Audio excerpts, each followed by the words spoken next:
నేను చేశాను అని ఆయన ఎన్ని చేసినా ఏమి సాధించినా మరి వాస్తవానికి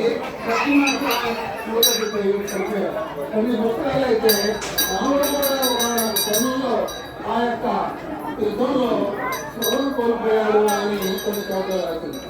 అలాంటి స్థితిలో రక్షించి మరి వైద్యం కోసం సంజీవి తప్పనిసరి కావాలి అని చెప్పి మరి అంటే కొండని ఎత్తుకొని వచ్చినటువంటి మహా గొప్ప ధీరుడు.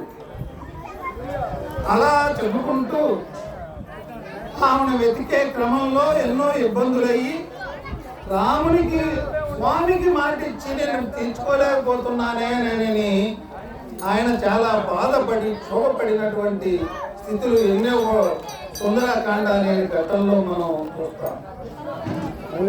ఇలా ఆయన అడుగడుగున అహంకారం లేని ఒక నిష్కామ కర్మని కొనసాగించినటువంటి ఒక గొప్ప అలాంటి గుణవంతుని యొక్క జయంతిని జరుపుకోవడం అంటే మనం ఆ ఆదర్శాలని మనం జరుపుకోవడమే. ఆ ధర్మానికి, ఆయన సత్యనిష్టకి, ఆయన యొక్క భక్తికి, ఆయన యొక్క శక్తికి, ఆయన యొక్క ప్రజ్ఞకి మనం ఈ రోజు జయంతి జరుపుకుంటున్నాం. కాబట్టి ఆయన ఎప్పుడు కూడా ఆయన విగ్రహాన్ని ఒకసారి చూడండి. ఇమాంబి గారు 51 రూపాయల కానుక సమర్పించారు. వారిని వారి కుటుంబాన్ని ఆ స్వామి ఎలవేళలా కాపాడాలని కోరుతున్నాడు. ఆయన విగ్రహాన్ని మనం ఒకసారి చూసినట్లయితే ఎప్పుడు ఇలా నమస్కారం పెట్టుకుంటారు.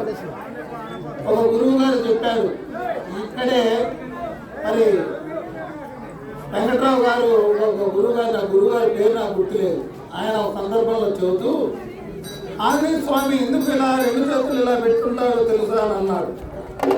ఏమనుకున్నాను, ఇదిగో ఈ నమస్కారం ప్రతి ఒక్కరికి ఇలా నమస్కారం ఎందుకు పెట్టానంటే ప్రతి ఒక్కరిలో భగవంతుడు ఉన్నాడు, మీలో నాలో భగవంతుడు ఉన్నాడు, మీలో కూడా భగవంతుడు ఉన్నాడు.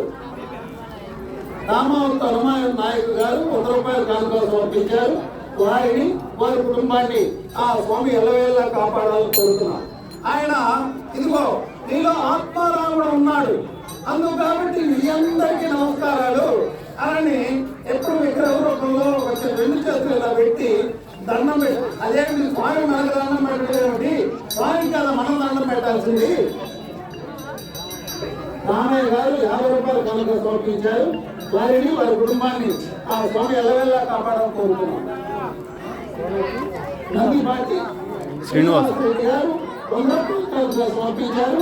వారిని వారి కుటుంబాన్ని ఆ స్వామి ఎల్లవేళలా కాపాడాలని కోరుతున్నాం. కాబట్టి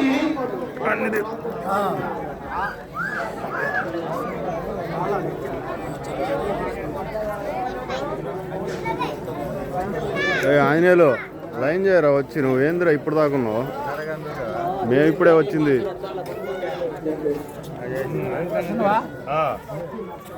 మైకులు అవి నువ్వు చూడాలి కదరా, మైకులు స్పీకర్లు అవి సరిగ్గా చేయాలి కదా, నీకు తెలుసుగా కదా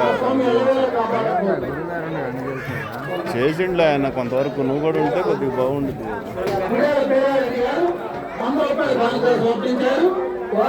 కూర్చోండి భజన స్టార్ట్ చేద్దాం.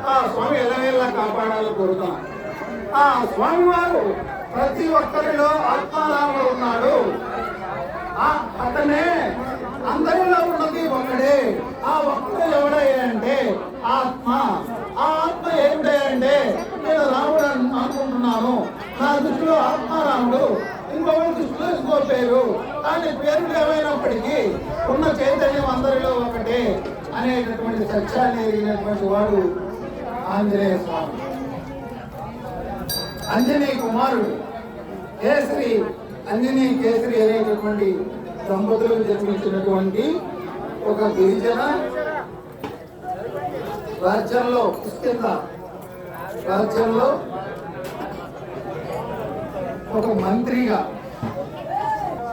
ఎక్కువగా ఏమిటంటే సహచరుడు. సుగ్రీవుడు చాలా ప్రజ్ఞావంతుడు, ధీరుడు, అన్నిటికీ మించి గుణవంతుడు, త్యాగశీలి, బ్రహ్మచారి. తనకు స్వార్థం అంటూ లేనటువంటి మహాత్ముడు. అందుకే ఎవరికి స్వార్థం ఉండదు. ఎవరు నాది నాది అని అనుకోవడం, నేను నేను అనేటువంటి తలుపు ఉండదో వాళ్ళు ఈ ప్రపంచం అంతా నిన్ను ఉంటారు. ఎప్పుడు ఆ స్వామి ఏ కార్యం చేసినా నేను చేశానని లేదు. కాబట్టి ఇప్పుడు ఊరున స్వామి లేని ఊరు లేదు. ఈ ఏ వీధి పైన ఇప్పుడు రోడ్డు మీద అయితే స్వామి 100 అడుగుల పైన మనం చూస్తున్నాం, పెద్ద పెద్ద విగ్రహాలతో చూస్తున్నాం. ఎందుకు? ఆయనకి నేననేటటువంటి తలుపు స్వార్థం లేదు. ఎవరు నేననేటటువంటి తలుపు ఉండదో ఆయన అంతటా ఉంటాడు. ఎవరు నేననేటటువంటి భావన స్వార్థం ఉంటుందో వాడు ఆ ఇంటికో ఆ ఒంటికో పరిమితం అవుతాడు. బాక్స్ పెద్దది ఒకటే అనుకుంటుంది. వెలంగి గారు 100 రూపాయల కానుక సమర్పించారు. వారిని వారి కుటుంబాన్ని ఆ స్వామి ఎల్లవేళలా కాపాడాలని కోరుతున్నారు.